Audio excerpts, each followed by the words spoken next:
आज भारत का सौंदर्य, इसकी रूपरेखा पूरी दुनिया देख रहा है। भारत पधारो महारे देश की परिभाषा पर आगे बढ़ता हुआ नजर आ रहा है। G20 को भारत एक पर्व की तरह मना रहा है। ऐसे में आइए जानते हैं G20 क्या है, G20 में किस किस मुद्दे पर बातें होगी, G20 में भारत ने कितने करोड़ रुपए खर्च कर दिया है, क्या सभी देशों के पैसे भारत ही खर्च कर रहा है, और सबसे बड़ा सवाल, भारत आते ही ऋषि सुनक ने क्यों बोला जय सिया राम।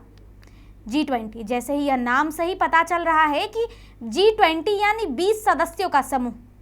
दरअसल G20 मुख्य रूप से एक ग्लोबल इकोनॉमी फोरम है। G20 में 19 देश और एक यूरोपीय यूनियन शामिल है।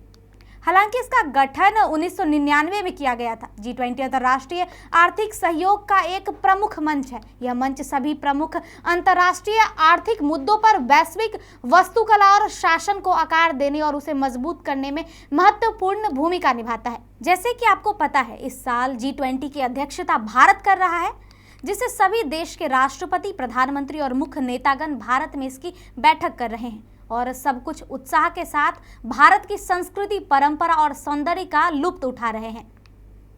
अभी G20 बैठक चल रही है, ऐसे में हम आपको बताते हैं कि किस किस मुद्दे पर बातें होंगी। दरअसल अमेरिका के राष्ट्रपति जो बाइडेन G20 समिट के लिए भारत में है। समिट से पहले कल यानी शुक्रवार को उन्होंने प्रधानमंत्री नरेंद्र मोदी से मुलाकात की।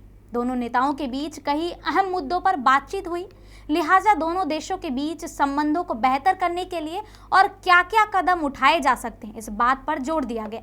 इसके साथ ही भारत और अमेरिका के बीच प्रमुख रक्षा साझेदारी को गहरा और विविधतापूर्ण बनाने के मुद्दे पर भी बल दिया गया।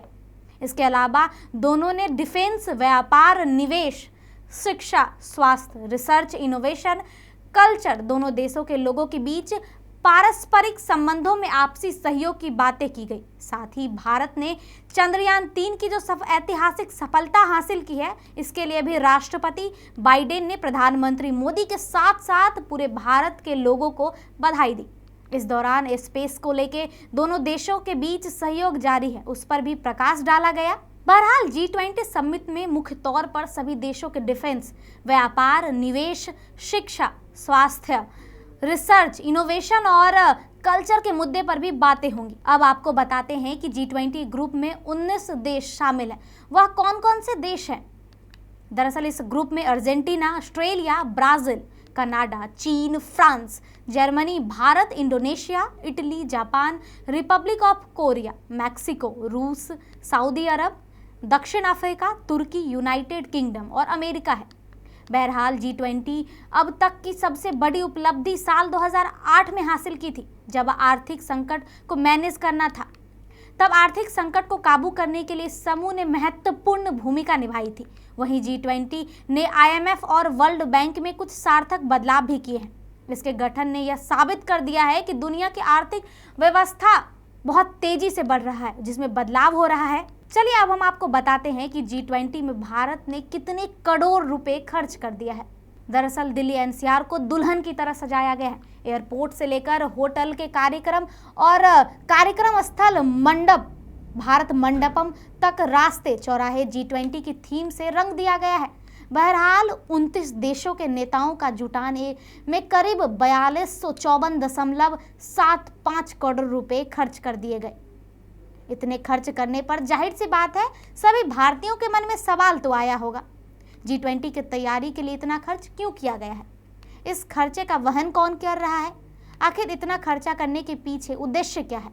आखिर दिल्ली में हो रहे G20 की मीटिंग से भारत को क्या मिलेगा, वो भी तब जब चीन और रूस के राष्ट्रपति इस कार्यक्रम में शिरकत नहीं कर रहे हैं। चलिए इसका भी जवाब दे देते हैं। जब पिछले साल G20 की मेजबानी भारत सरकार को मिली, उसके बाद सरकार इसकी तैयारियां में जुट गई थी। एक रिपोर्ट के मुताबिक इसकी तैयारी को लेकर देश के 50 से अधिक शहरों में करीब 200 बैठकों का आयोजन किया गया। G20 विश्व के 20 सबसे ताकतवर देशों का एक समूह है, जो अंतर्राष्ट्रीय स्तर पर आर्थिक, कूटनीतिक और पर्यावरण के मुद्दों पर विचार विमर्श करता है। साथ ही उन सभी समस्याओं का हल निकालने की कोशिश करता है जो सभी देशों के मुख्य मुद्दे हों। अब बताते हैं इस खर्चे का वहन किसने किया। केंद्रीय मंत्री मीनाक्षी द्वारा साझा किए गए एक दस्तावेज के मुताबिक ITPO ने कुल खर्च का लगभग 3600 करोड़ यानी कि 87% से अधिक भुगतान किया है। इसके अलावा दिल्ली पुलिस ने 340 करोड़ रुपए और NDMC ने 60 करोड़ रुपए का भुगतान किया। वहीं दिल्ली सरकार के लोक निर्माण विभाग यानी PWD ने लगभग 45 करोड़ रुपए, केंद्रीय सड़क पर भूतल परिवहन मंत्रालय ने 26 करोड़ रुपए, वहीं दिल्ली विकास प्राधिकरण DDA ने 18 करोड़ रुपए, दिल्ली सरकार के वन विभाग ने 16 करोड़ और MCD ने 5 करोड़ रुपए खर्च कर दिए। बता दें कि अगर आपके घर मेहमान आए तो आप मेहमान का स्वागत करते हैं ना।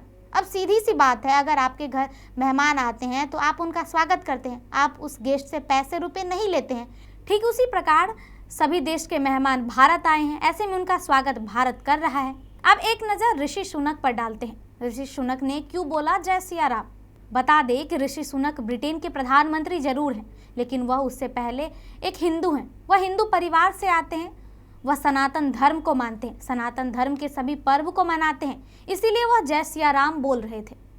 जैसे कि ऋषि सुनक ने कहा भी कि मुझे हिंदू होने पे गर्व है और मेरी परवरिश इसी तरह हुई है। उम्मीद है कि अपनी इस भारत यात्रा में मैं मंदिर जरूर जा पाऊंगा।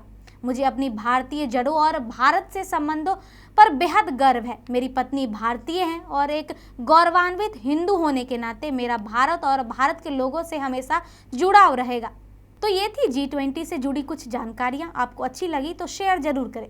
धन्यवाद।